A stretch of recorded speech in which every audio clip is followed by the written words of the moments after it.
বিশ্বনবী কি বলছে রাস্তা বন্ধ করে আন্দোলন করো, টুপি পরে আসো, দাঁড়িয়ে রাখছো, সংসদে যাও। কেন আমরা যাবো?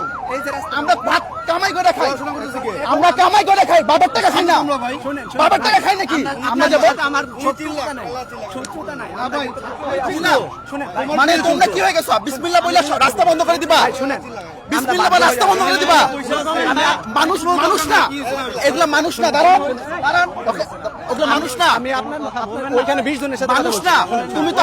তুমি তো আমাদেরই ভাই, মুসলমান না? মুসলমান না? বিশ্বনবী কি বলছে রাস্তা বন্ধ করে আন্দোলন করো, টুপি পরে আসো, দাঁড়িয়ে রাখছো?